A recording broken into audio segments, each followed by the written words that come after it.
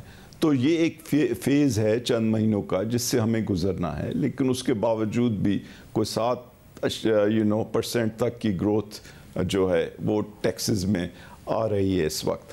تو دوسری چیز جو میں آپ کو بتانا چاہ رہا ہوں کہ دیکھیں 1 سال سے بجلی کی قیمتوں میں اضافہ نہیں کیا گیا.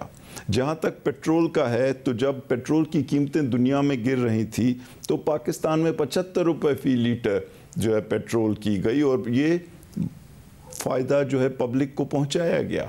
اس وقت بھی پاکستان میں جو پیٹرول کی قیمت ہے وہ ہندوستان اور بنگلہ دیش اور ان سب ممالک سے کم ہے. تو کوشش پرائم منسٹر صاحب کی اس حکومت کی یہ ہے کہ انفلیشن کو ٹیکل کیا جائے, انفلیشن کو کم کیا جائے, اور اس کے لیے مانیٹری پالیسی کو بھی یوز کیا جا رہا ہے, اس کے لیے انتظامی اصلاحات بھی کی جا رہی ہیں, اس کے لیے باہر سے امپورٹ بھی کی جا رہی ہے, اور سب سے بڑھ کر یہ کہ حکومت اپنی جیب سے بل جو ہے ان کو بھرنے میں ایک مدد کر رہی ہے. اور ڈاکٹر صاحب یہ بتائے گا کہ ایکسٹرنل سائیڈ کے حوالے سے جو آپ کی اپنی رپورٹ ہے, کیونکہ 5 ارب ڈالر کی امپورٹ ہماری رہی ہے دسمبر کے مہینے میں, جو کہ جولائی 2018 کے بعد ہائیسٹ نمبر تھا. ایکسپورٹس میں بھی اضافہ دسمبر کے مہینے میں ہوا, مگر 5% کا ڈکلائن ہے 6 ماہ میں, 5% کا اضافہ ہے درآمدات میں. یہ ایکسٹرنل سائیڈ آپ کو مستحکم رہتا ہی نظر آتا ہے, کیونکہ آپ کی اپنی جو منتھلی رپورٹ ہے اس کے مطابق برآمدات آپ کو یہی مستحکم ہوتی نظر آ رہی ہیں, یعنی 2.25 ارب ڈالر پر, اور درآمدات بھی 4.5 سے 5 ارب ڈالر ہوں گی. تو کہیں ہم اسی فیز کی طرف تو نہیں جا رہے ہیں جس میں تھوڑی سی گروتھ آئے گی تو 60 ارب ڈالر سے اوپر درآمدات نکل جائیں گی, برآمدات 26-27 ارب ڈالر ہی رہیں گی, اور ہمیں کرنٹ اکاؤنٹ پر پھر پریشر آ رہا ہوگا. ابھی تو ریزروز مستحکم ہے مگر پھر پریشر نہ آ جائے. دیکھیں اس حکومت کا جو ایک بنیادی فیصلہ ہے, جو ایک بنیادی پالیسی ہے, وہ یہ کہ ہم نے پاکستان کو آگے لے جانا ہے اور پاکستان کی جو آمدنی ہے اس میں اضافہ کرنا ہے, لیکن ذہانت سے اور اس انداز میں کہ وہ پائیدار ہو.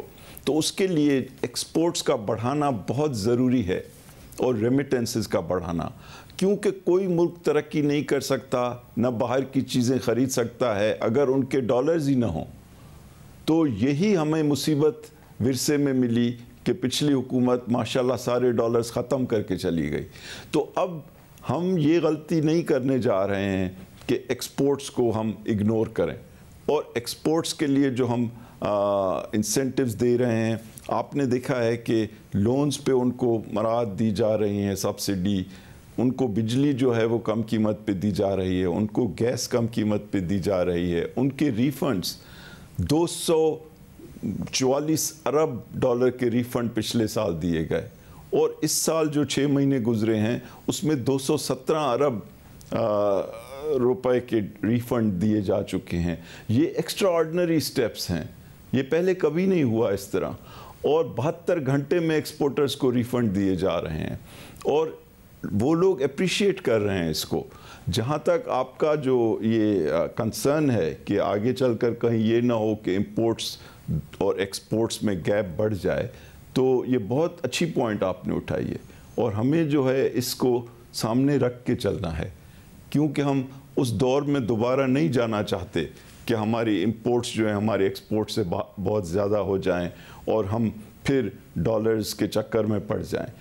آخری چیز میں یہ کہنا چاہتا ہوں کہ ہم نے بہت پالیسیز لائی ہیں نئی, کچھ خود, کچھ اسٹیٹ بینک کے تھرو, کچھ دوسری بینکس کے تھرو, جس کے تحت ہماری جو ریمیٹنسز ہیں ان میں جو سرکاری طریقے سے آتی ہیں ان میں بہت زبردست اضافہ ہو رہا ہے, اور کوئی 24 بلین ڈالر کے قریب جو ہے ایک ہسٹورک اضافہ ہوا ہے. ڈاکٹر صاحب یہ بڑا حوصلہ, اور ڈاکٹر صاحب یہ بڑا حوصلہ افزا اضافہ ہے, اس میں کوئی شک نہیں ہے, مگر اس میں دو کیا آپ کے کنسرن ہیں کہ جب کرونا کے بعد جب سفر کھلتا ہے تو کہیں واپس سے دو فیکٹرز کی وجہ سے ایکسٹرنل سائیڈ پر پریشر نہ آئے. ایک تو سروسز سیکٹر کی ایکسپورٹ کی وجہ سے لوگ سفر کرنا شروع کریں گے, عمرہ, حج, چھٹیوں پہ جانا, ڈالرز مارکیٹ سے خریدیں گے, اور ظاہر ہے اس کا آؤٹ فلو ہوگا.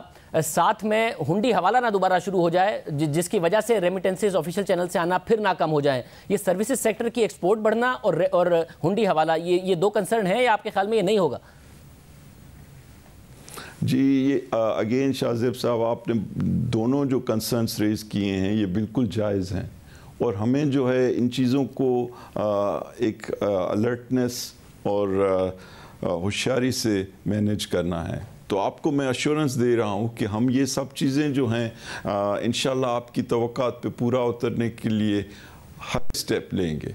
اور سب سے بڑی جو چیز ہے کہ حکومت یا پرائم منسٹر عمران خان کی جو پالیسیز ہیں اس کا محور پاکستان کے لوگ ہیں. ہمیں یہ غلطی نہیں کرنی چاہیے کہ ہم گروتھ اس انداز میں کریں جو پائیدار ثابت نہ ہو, کیونکہ دیکھیں گروتھ کے دو بڑے طریقے ہیں. ایک تو یہ ہے کہ آپ بورو کرتے جائیں اور خرچ کرتے جائیں اور پھر جب وقت آ جائے تو جو آپ کے بعد لوگ آئیں وہ اس کریڈٹ کارڈ کا بل دے رہے ہوں. دوسرا طریقہ یہ ہے کہ اپنے ملک میں انڈسٹریلائزیشن کریں, اپنے ملک میں جو ہے جاب کریشن کریں اور فقط کنزمپشن اورینٹڈ نہ ہوں. جب تک کہ آپ ایکسپورٹ اورینٹڈ نہ ہوں گے تو آپ پائیدار انداز میں اپنے لوگوں کو خوشحال نہیں کر سکیں گے. آپ دیکھیں جو بڑے ممالک جنہوں نے ہماری نظروں کے سامنے بہت بڑی ترقی کی, چاہے وہ چائنا ہو, چاہے اب نئی جو ایمرجنگ ملک ہیں جیسے ویتنام ہے یا اس سے پہلے ایسٹ ایشیا, ان سب کی جو بیسک بنیادی جو چیز جو ان کو ترقی دے رہی تھی وہ یہ کہ انہوں نے دنیا کے ساتھ اپنے تجارتی تعلقات بنائے. پاکستان 72 سال میں اس چیز میں کامیاب نہیں ہو سکا ہے, لیکن اب ہمیں یہی پالیسی اڈاپٹ کرنی ہے اور ہم نے کی ہے کہ اپنی چیزیں باہر اگر ہم بیچیں گے تبھی ہمارے پاس ڈالرز آئیں گے اور اس کی بنیاد پہ ہم لوگوں کو خوشحالی دیں گے. اور ایک آخری چیز جو میں کہنا چاہتا ہوں کہ جس میں ہم نے ایز اے کنٹری جو پچھلے 8-10 سال گزرے ہیں اچھی پرفارمنس نہیں دی ہے وہ ہماری زراعت ہے. اب پرائم منسٹر صاحب اس چیز میں بہت انٹرسٹ لے رہے ہیں, کیونکہ اگر ہم نے اپنی جو زمین ہے اس کی پیداوار میں اضافہ نہ کیا تو ہماری جس طریقے سے آبادی چل رہی ہے ہم مستقل بیرونی منڈیوں کے اوپر ڈپینڈنٹ ہو جائیں گے اور یہ خطرناک ڈپینڈنس ہوگی. تو اس وقت ہماری کوشش یہ ہے کہ آنے والی جو پروڈکشن ہے جس میں کپاس بھی ہے, میز بھی ہے, ویٹ بھی ہے یعنی گندم, ان سب چیزوں کے اندر نہ صرف یہ کہ علاقے کو بڑھایا جائے بلکہ ساتھ ہی ساتھ جو پروڈکٹیوٹی ہے یعنی ایک ایکڑ سے زیادہ ہم حاصل کریں. اور اسی طرح سے جو زراعت کا جو شعبہ ہے اس میں جو لائیو اسٹاک ہے یعنی ہمارے جو اینیملز ہیں, ہمارے جو جانور ہیں, ان کی دودھ کی پروڈکشن اور ان کی جو میٹ کی پروڈکشن اور ان کی جو فش اور شرمپ کی فارمنگ ہے اس کی پروڈکشن, کیونکہ یہ ایک بہت بڑا سیکٹر ہے جہاں سے ہمیں بہت کچھ حاصل کرنے کے لیے اسکوپ ہے.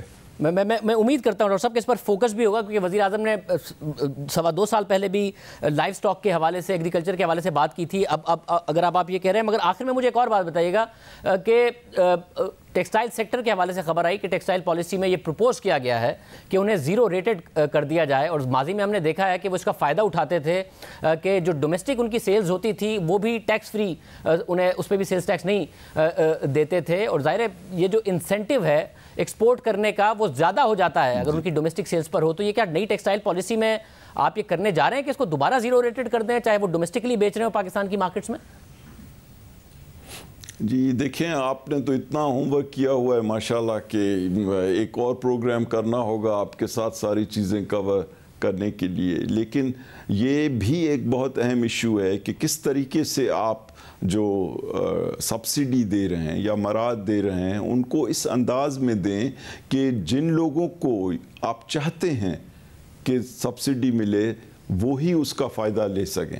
یعنی اگر ہمارا بنیادی مقصد یہ ہے کہ ہماری جو چیزیں ہیں, ہماری جو پیداوار ہے, ہماری جو ٹیکسٹائل کی پروڈکٹس ہیں وہ باہر کی دنیا جائیں تو یہ زیادتی ہوگی کہ اگر وہ یہاں پہ بھی بک رہی ہوں تو ان لوگوں کو وہی مراد دی جائیں جو کہ کوشش کر رہے ہیں کہ یہ جرمنی میں یا امریکہ میں یا کہیں اور بکیں جس کے تحت ہمارے پاس ڈالرز آئیں.